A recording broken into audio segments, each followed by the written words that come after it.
Oh, hi there! Welcome to another episode of the Okanagan Gardener and Forager channel. Have you heard of carrots? You probably have. Did you know that wild carrots are a thing?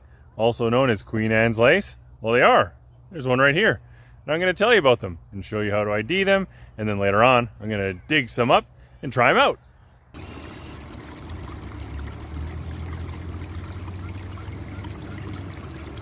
I think the name for Queen Anne's lace is kind of interesting. The story apparently is that because I'll show you it later, there's a little spot of the flower. There's a little single red flower in the middle that is apparently from when Queen Anne was spinning lace and she pricked her finger, and a little spot of blood is there in the flower.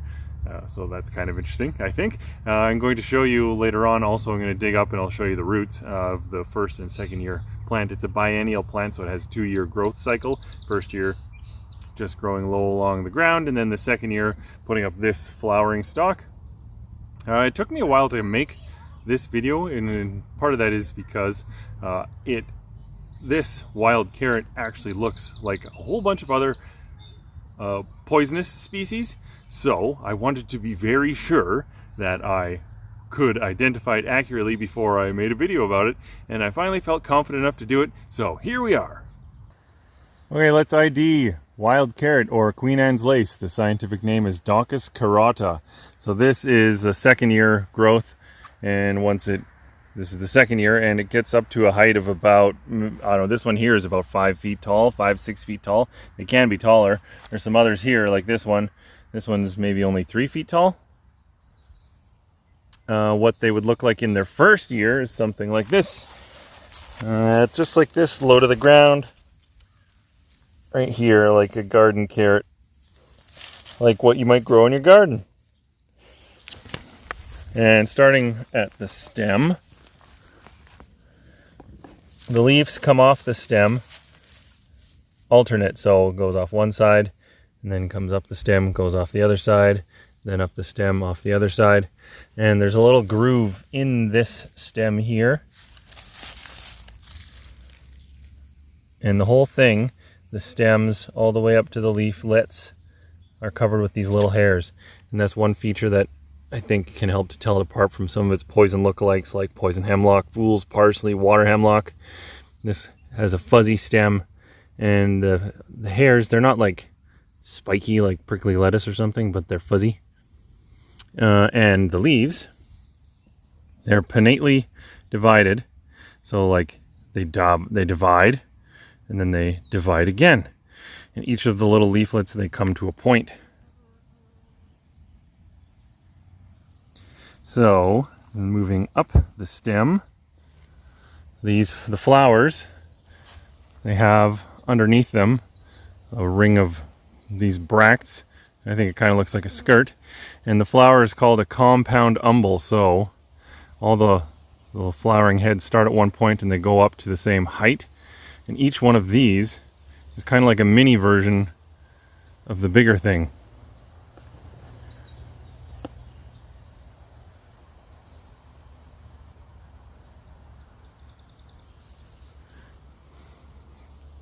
So the little one and the bigger one. And the white flowers, they have 5 petals on them. Hopefully you can see there's like 3 that are bigger and 2 littler. And then in the center is the one different colored flower right in the middle. And it's usually, say, pink or purple or brown or red. And that's part of the namesake for Queen Anne's lace.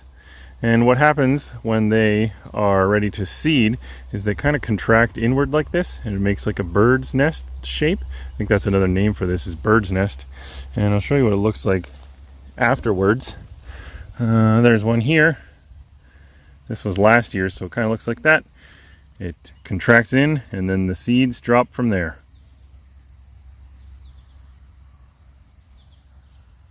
One more thing I almost forgot to say about the ID is that the whole plant has a smell of carrot, and that will help tell it apart from some of those other poisonous lookalikes. The leaves smell like it, the stem smells like it, and when you dig up the roots smell like it too.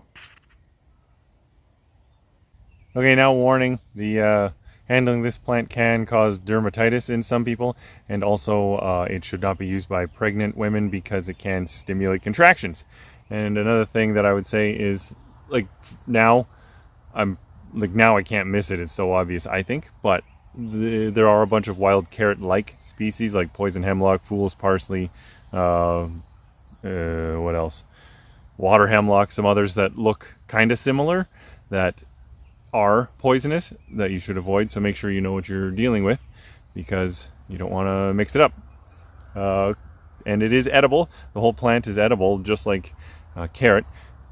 Well, it is a carrot. The root is edible. In the first year, it tastes. First year is good to eat. Tastes like a carrot. But in the second year, it becomes fibrous. So wouldn't be good to eat then. And just like a carrot, you can eat the leaves as well, and the stem. Carrot taste, and it has the nutrients in there too. Oh, what you could do with the root also is you could dry it and use it as a coffee substitute.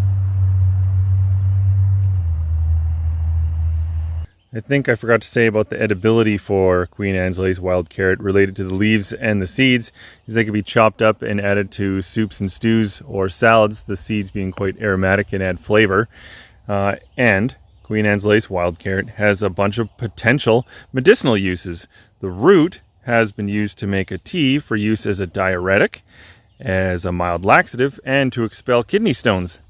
An infusion of the leaves has been used to soothe the digestive tract, to relieve gas, relieve chronic kidney problems, gout, and bladder infections.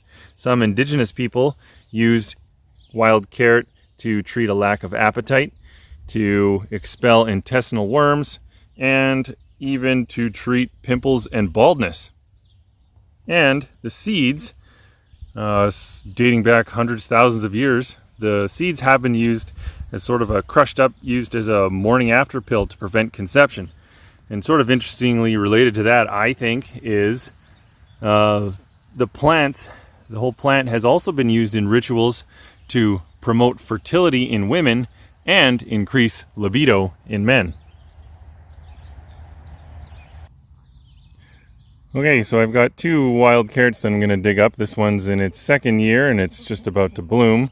And there's another one that appears to me to be in its first year. Here, it's a little bit, chewed up because it's been mowed recently. So I'm going to dig them up and compare the two roots. The second year one should be too fibrous and not really that good to eat anymore. And the first year one might still be something worth eating. Let's dig them up.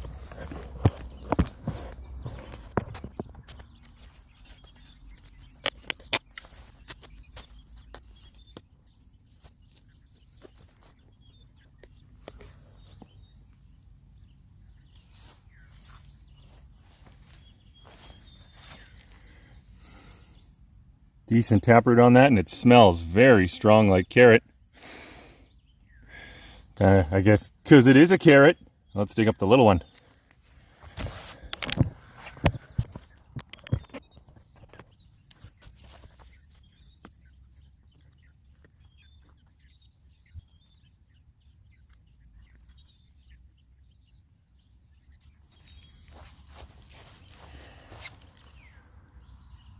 There's the first year one. Okay, we got the roots cleaned up. Here's the second year one. Looks kind of like a carrot, whitish. And here's the first year one. Also looks like a carrot, but whitish. Now let's try them out.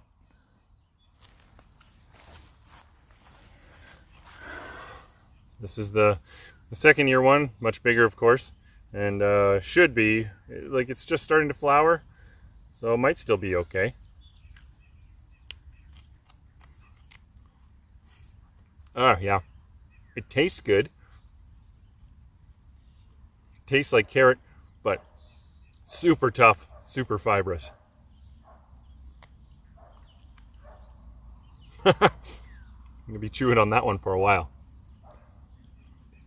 And here's the first year one. Okay, got that one down.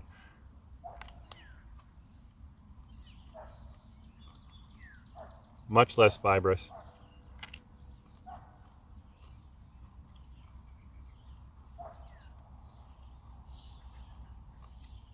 Tastes a lot like a carrot, I guess, because it is a carrot. It's not as sweet as like the ones you might grow in your garden or buy in the store.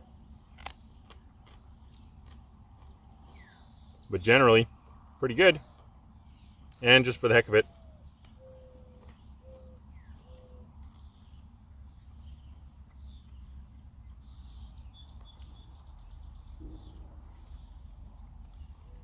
so definitely the second year one, much too tough. Queen Anne's lace or wild carrot can be found in roadsides or disturbed areas along the sides of yards and fields, pretty much everywhere all across North America.